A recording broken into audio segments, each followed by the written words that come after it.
Hi guys, welcome back to Storytime. Today we're on chapter 8, published January 29th, 2022 at inbloom1111.blog. Chapter 8. I remember saying to him one day that calling him my boyfriend didn't feel right. The term wasn't accurate enough. Like it downplayed what we really had. I didn't have the right word then, though. He said he felt the same way and that he had already been thinking about the same idea. The best label he could put on me was that I was his girl.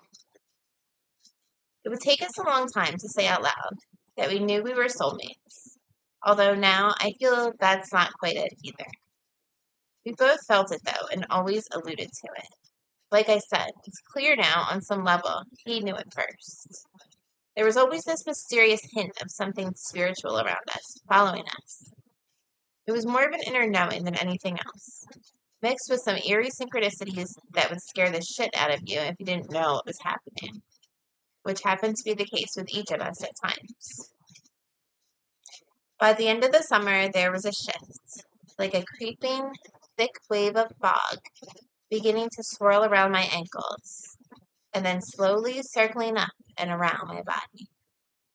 Ever so determined, ever so sly. I would imagine snakes in the grass around us. I couldn't get it out of my head. I spent the next few months with my head cocked to the side in utter confusion. I was going back to school. The kids were going back to school. Reality jolted us out of our universe. The dynamic changed. It had to, for the sake of real life. Over the next few months, we became more and more disconnected, with periodic dips into the pool of our love. There was one October day we had that was half my favorite and half the opposite. We went for a ride on his motorcycle. It was a beautiful day. We rode around, stopped at a town, moseyed in the little artsy shops. We got coffee and talked and walked leisurely, holding hands. We bought a couple of cigars and rode to a wooded area near a creek where we smoked and laid in the grass. We were looking up at the trees, whose decaying leaves had turned their dependable shades of red, orange, and yellow, with touches of green still holding on, swaying and floating down, on and around us. I inhaled that moment in total fullness. I remember telling him, I fucking love this. I fucking love you. It happened to be the day of a first date between my roommate and his recently ex-roommate. I also had to speak at a meeting that night.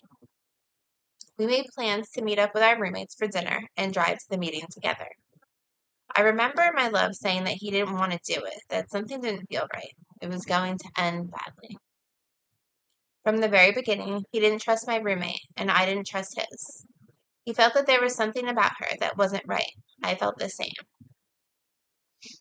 We met up at my house, and as soon as the roommates entered, I knew that he was right in his intuition. There was an immediate feeling of the swirling of the ever-thickening fog. A bizarre feeling would come over me with this fog. It was confusing and hard to see and sort things out. I didn't understand this sensation at the time and the oddness of it or what was happening beneath it all. We all drove together to the restaurant and had a strange and awkward dinner. We were sitting across from them. The exchanges were so odd and uncomfortable, combined with the haze that was holding its ground. It came out during the dinner that both of them were also asked to speak at the very same meeting. Both had said no, that they couldn't, but here they were about to go to the meeting. The way I got sober, this was a whole other layer of disregard for AA, 4-year sobriety for the person that asked you. Betsy had taught me and others had taught her and on, that you never say no to AA, as long as you can honestly help it. Alcoholics Anonymous saved my life. In order to keep my sobriety, I have to give it away. It's a basic AA principle that I often only thought of in the context of staying sober. It seems, however, that it applies to all of life, as with many AA principles. We must give of ourselves and help others, though not without boundaries. It was drilled into my head that you do this no matter what. No matter what you feel like doing or what you want to do, you just do it. Otherwise, you're a thief. If we don't look at that aspect of ourselves honestly and change it, we'll pay a great price. In my experience, this is always true, and usually manifests itself in AA as people picking up a drink or a drug again, which is the ultimate price to pay for an alcoholic drug addict. I can't even tell you the number of faces that pass through my mind that have died tragic deaths due to this type of thievery. It's heartbreaking. I found that the way out required only one thing: seizing the gift of desperation. I was also taught that if you lie to an alcoholic, you could kill them. My love had gone to the bathroom. It was 2 minutes max. I was sitting across from the roommates, my eyes squinted, my head cocked to the side, the way it did instinctively while in the fog. Something came over me, and I said, "You guys are dicks. You're complete dicks." I made my case for this statement by mentioning their total disregard for AA and disrespect for sobriety, and for the person that asked them to share their stories. His roommate threatened to come across the table at me. I told him to do it. My love returned to the table unsure of what had just happened. In hindsight, I stand behind the sentiment of what I said. Nonetheless, the delivery was wrong on so many levels, something I struggle with regularly. The outcome of this particular day eventually removed each of these people from our lives.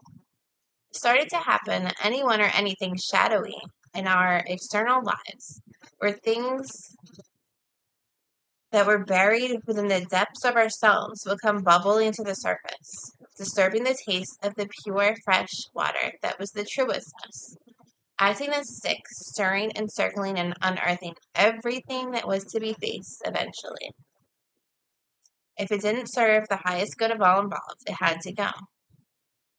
The sheer murkiness of the water made it impossible to see anything with any clarity. It would become necessary for us to separate in order for the water to settle and to filter the contaminants. By the end of October, there were a lot of distortions and misunderstandings. We went from talking every day, multiple times a day, without fail, to sometimes not talking for days at a time. It was all ego. Nobody really wanted to be the first one to give in. It felt dreadful and baffling.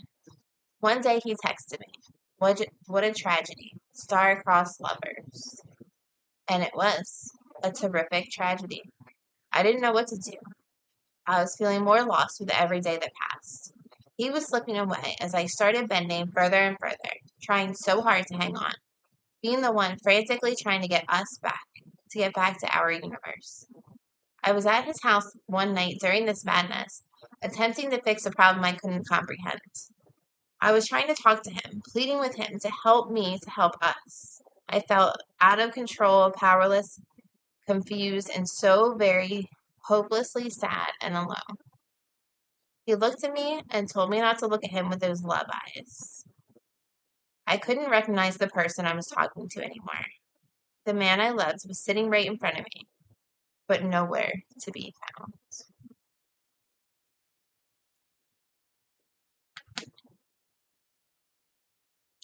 Chapter 8 kind of sucks, huh?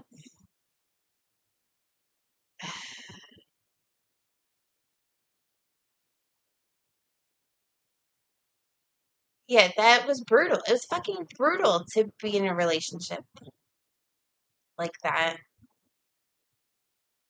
And it's brutal to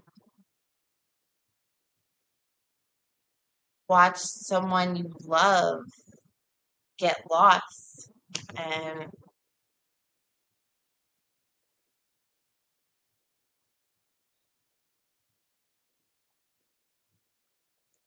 at the time, I had never experienced anything like that. I was in one long-term relationship beforehand, and I married that person, and I had a child with that person, and it didn't work out. But it wasn't because he treated me badly or anything, any infidelity or anything like that. Like, we just grew apart, and it didn't work out, and it was very simple. And this was totally different. I had never I guess I had never let myself love anyone like that before. And so when it started going bad, it really fucked me up. It really fucked me up. And you'll see what comes. I would rather not reread it, but I kind of already committed to. So I'm going to keep going. But,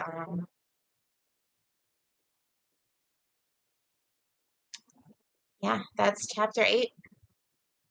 Thank you for coming and listening to me read it and for coming back every week. Um, yeah, I just appreciate you all very much. So thank you, and we'll see you next week for chapter 9. And there will be a short, as always, and I will write in the description box which 2 songs go with this chapter. And it's interesting because I think it's song 12 is the first one, but during that time, I would listen to this song over and over again because it was so freaking unnerving. And I was starting to sense that something else was going on, like the snakes in the grass. And there's this one particular song I would listen to in my car over and over again. And it was a very bizarre time, to say the least. But you'll find out more later. For now, just check out the song. And thank you so much for being here. And we'll see you next time.